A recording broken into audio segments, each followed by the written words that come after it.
Hello, mi pui te me na ngân na pui mo tak kan han puang ange. Kum sang ni som ni paruk ni kir tha alo har chua me chuan kan khodai ver musin duk le mo em thin kha alo chere win mu tur aung talo kan bui dum so sam du da na tang te le nung cha ta thom re wa fiat tur avan to sia atong te hian mi pui te hian har chua kan mo tak set zet to ani man lai nuna kan pasal tha saka theiten choi moi an hlo hun kha alian to a tuna ero ahum hal tu te za a choi san hun ani to lai hian thenom khuwa te nen in do turang maya thamuan pui tham khobatam silai pu mu tur kan khotla nga ala om fo mai hian in siam that kan mo sia atar lam chiang hle ani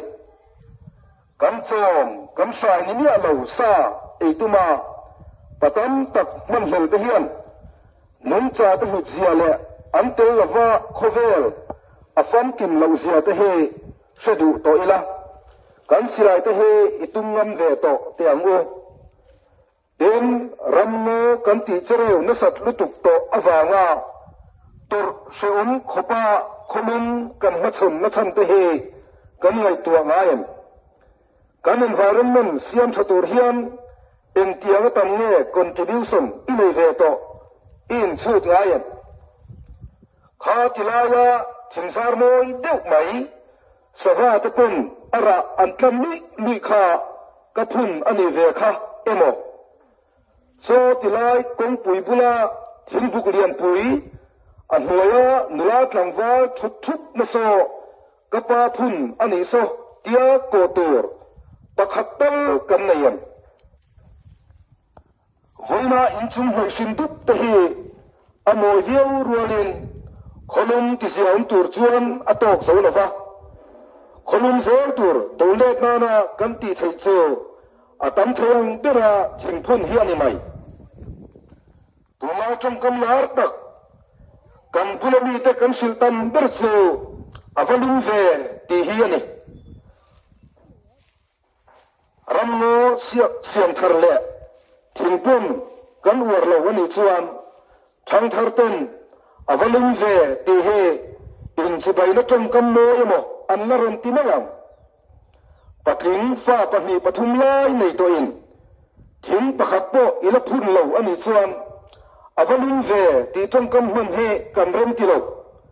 kan chau chua ani tlat chowangin mi pui nera kan nen du chu hei hiani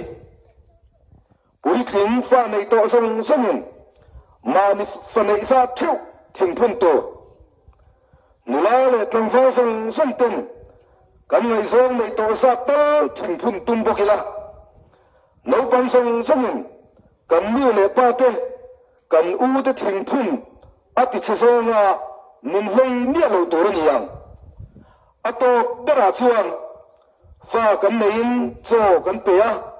an lo thang liana an lo pui tin thin ang hian kan thing phun te hian chom to en ko zui tu an mo ti setel bokila kumin nikir tha chu kan environment siam thatna thei patop chua theu to ren haulong mi puite kanin nen tak meu meu ani e